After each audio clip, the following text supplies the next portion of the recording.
Alan, your comment about the relationship between China and the US being much more complex than just the US, for example, being able to stop Chinese imports. I thought that was quite an interesting point, that the amount of capital exchange between China and the US is perhaps the hidden part of the relationship that we don't understand that much, but obviously the US would have fairly severe implications if, for example, China withdrew support for government bonds or for financing of some of the issues that they're involved in. Is that feasible, do you think, given even thinking about China's so-called economic models? Do you think that is a reality, or do you think there's too much of intermeshing between the two to have that fracture? I'm not an expert on capital, so I'm hesitant to make too many remarks. There are many manufacturers and businesses in the United States reluctant to invest in China, as we have in Australia. I'm told years ago by someone at BHP Billiton that they'd never invest in China because there's no guarantee of protection of property rights. That is the case. The state controls everything in China. I did see a figure recently about high levels of US investment, but I think they're fairly limited. And there are some signs recently that some of the US companies who have been investing in China will withdraw it. It's more on the finance side that the relationships are quite interesting, where I think I mentioned before, the pair have managed the exchange rate relationship. There's always been pressure on the administration and various companies saying that Chinese are cheating on their currency, you should do something about it, you should force them to change. But the extent to which the two monetary authorities have worked quietly together over time, I think it tells you that these are two serious economies who don't act lightly or casually in their relationship, and that's something we should all be grateful. Thanks. We've got a question down the back there. Yeah, thank you all. There were three, I think, a broad range of views across the three of you. And what I'm interested to hear about is we heard about free trade leading to net benefits. We heard about the losers that come from things like deregulation. We heard about free trade leading to benefits but problems in implementation. Now, free trade and open markets will have winners and losers. And what I'm wondering is if you have any comment on how governments and markets can help, if there are net benefits from free trade, how governments and markets can deal with or help support the losers, or try and minimise the impact on the losers, or try and reduce the number of losers out of these deals. Just go. The crucial issue that we need to address in that situation is the freedom of capital to move. So things that governments can do and policies and programs that they can engage before the shit hits the fan, so to speak, is really important. So it's about preparing parts of the economy for structural reform and the mobility of that capital to move freely to places of higher use, higher values. What? Just could you ask the question again, please? I'm sorry. Yeah, sure. It's terrible. Look, I suppose what it comes down to is when you have free trade, and if we're hearing that free trade is leading to net benefits, but we're seeing winners and losers, how can we try and structure these things better? How can we try and minimise the losers or reduce the impact on the losers? I must have spoken very well, because let there be no doubt to anyone in this room, free trade has been absolutely disastrous for this country. You have nothing now. You have no manufacturing base at all. Your last white goods factory closed last year in Orange. All your white goods are bought from overseas. These biros come from overseas. This watch comes from overseas. These glasses come from overseas. You've got to buy everything from overseas. You don't produce anything. And if you say, as so stupid people keep saying, that we will be the food bowl of Asia, I'm afraid you don't know very much about agriculture. If every Chinese city of 3 million people builds 2 22-storey buildings and has in it corn and fish farm lines, then it will be able to supply all of its protein needs. All, right? Now, they're already done that in a number of cities. We are a net importer of seafood out of Australia from China. I mean, would you prefer to eat crayfish, which is grown in fish ponds, and prawns, or beef? Well, you know, it's up to you. But I'm just saying to you that manufacturing has gone down the chute, not just agriculture. And I'm not, you know, you can have all your high-flying principles, and Alan's portrayed a lot of principles here, right? It's not about principles. This is about outcomes. This is about whether that free trade was good for Australia or bad for Australia. Well, I'll tell you what the leading agricultural items are. Beef, numbers down 23%. Sugar, production down 17%. Wool, down 72%. Dairy herd, down 32%. And I could continue. But that's your 4 big ones. It hasn't been good for beef, or dairy, or sugar. And the 4th one, wool. But sure hasn't been good for any of them. And they control about 80% of our production before this insanity started. And I mean, what? You had a free trade with agriculture in Australia, 2 people to sell food to? I mean, you're quite mad. Well, you know, we're the bunnies that have copped the punishment and the manufacturing areas of Australia. And Alan says the motor car has gone down. Yes, they have. Well, I hope you've got a job to pay for the motor car, whatever price it is, because the real unemployment rates are about 17 or 18% in Australia. Well, during the Great Depression, they were 22%. And how much longer you can prop the country up on welfare payments, which we no longer can afford? Well, that's an interesting question to ask. But let me leave nobody in any doubts that I consider these policies absolutely disastrous for this country. There are the outcomes. You argue them. What are the positive outcomes? And I'll leave that to Alan. I'm not walking out to get a glass of water.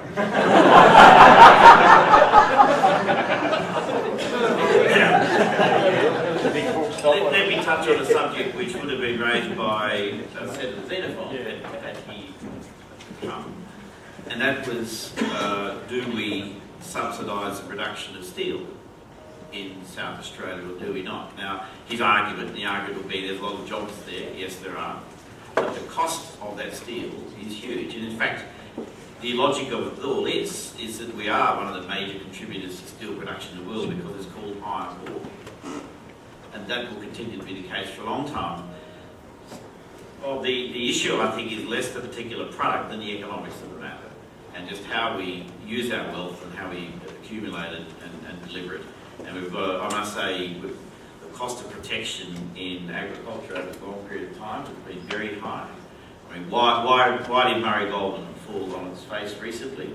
It's because the dairy farmers won't allow the company to capitalise properly. It's a cooperative.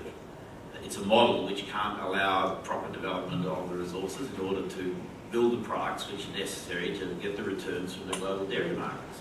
And that's been a long-standing problem in the agricultural sector, and it still is. These restrictions on foreign investment now in agriculture are just really stupid.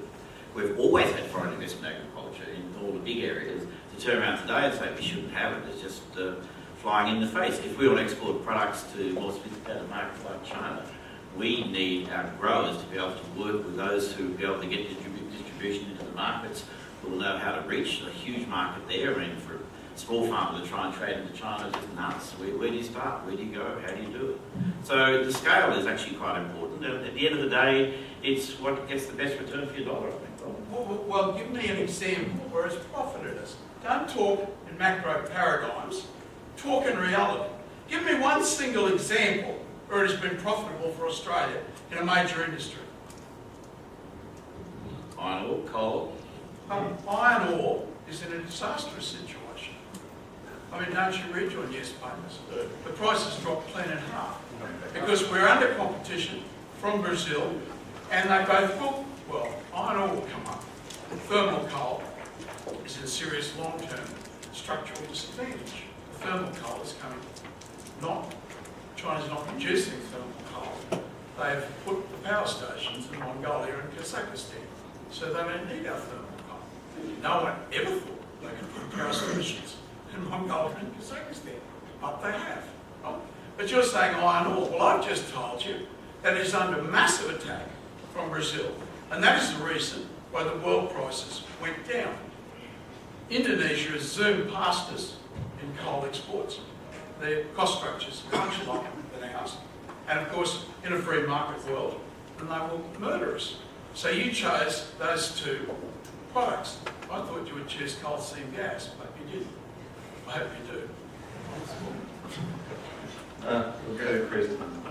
Honourable Katter, I'd just like to know what your solutions are. I really appreciate your passion and your commitment to your cause, but we've got a room full of agriculturals here, many who are decision makers, and many are running very successful businesses, some multi-million businesses. And I'd really like to know, I appreciate our politicians and what they stand for, but I'd like to hear your solutions. Love you for asking a question. I'm accused of advocating subsidies and tariffs. Never in my entire life have I advocated subsidies or tariffs.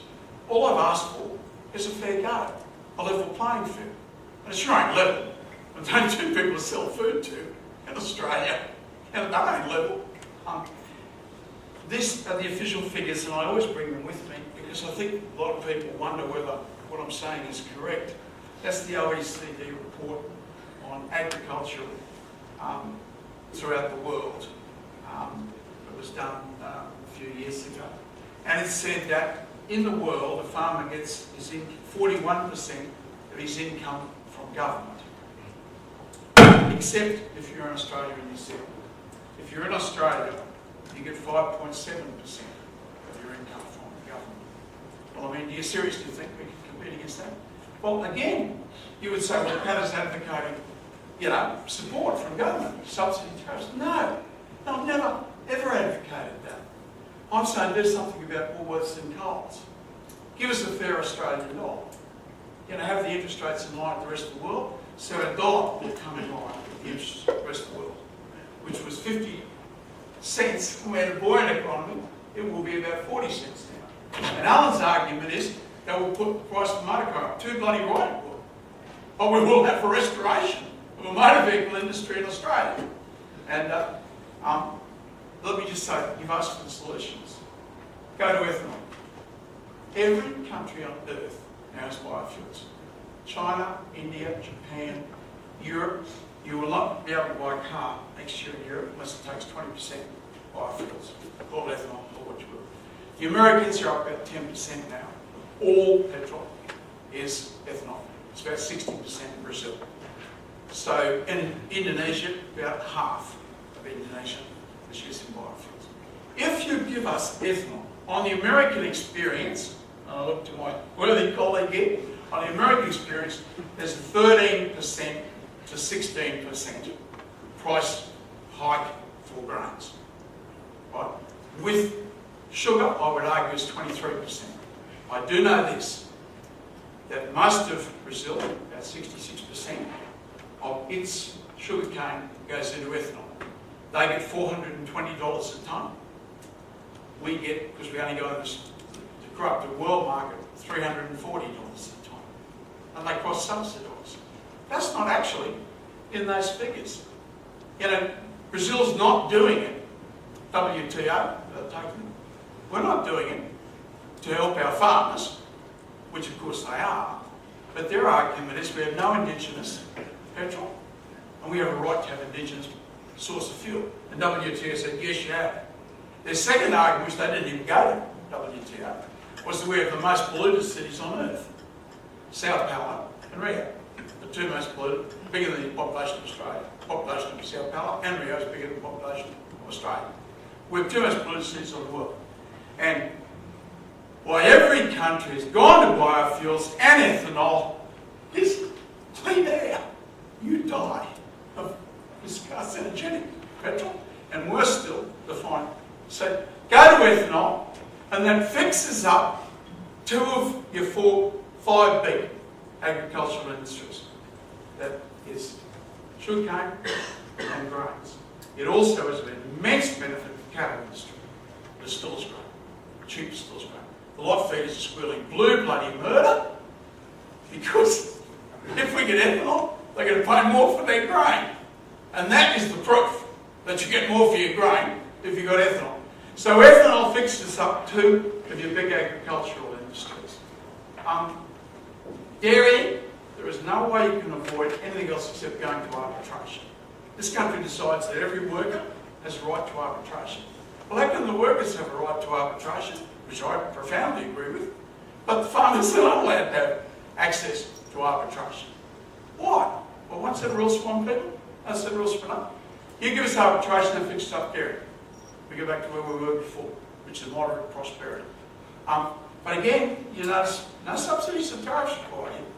If the government says that every other country on earth does this, if all motor vehicles purchased under a government contract are Australian made, that fixes up your motor vehicle industry. You will have one producer of motor vehicles, and it will be efficient because of the economy of scale. Not a single dollar by us or from the Australian taxpayers.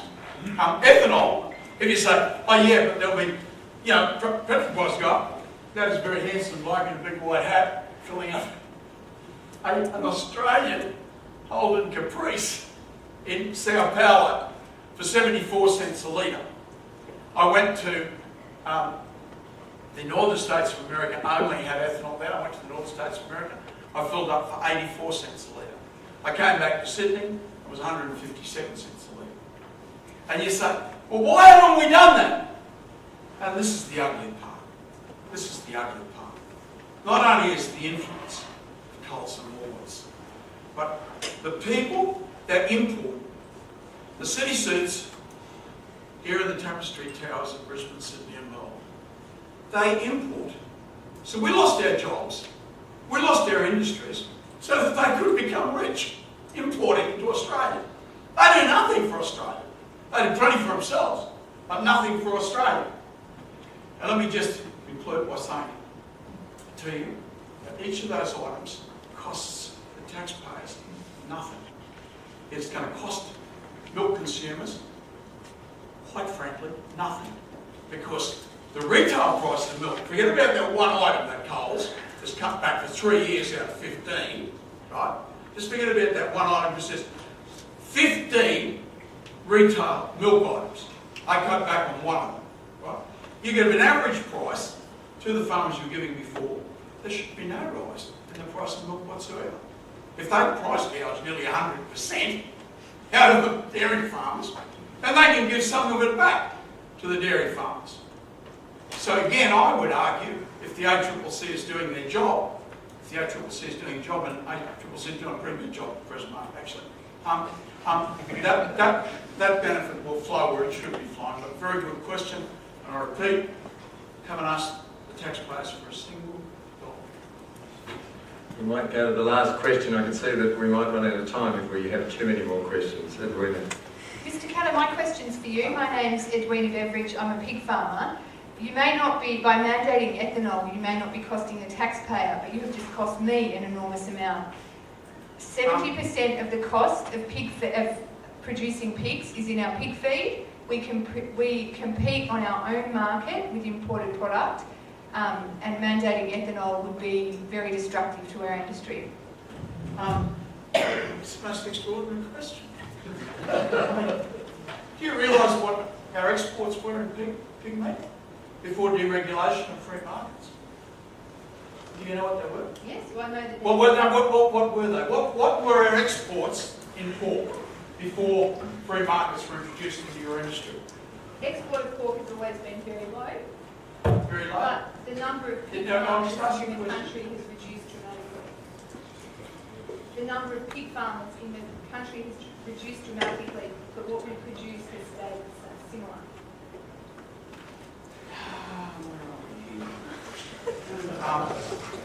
Doesn't go back far enough.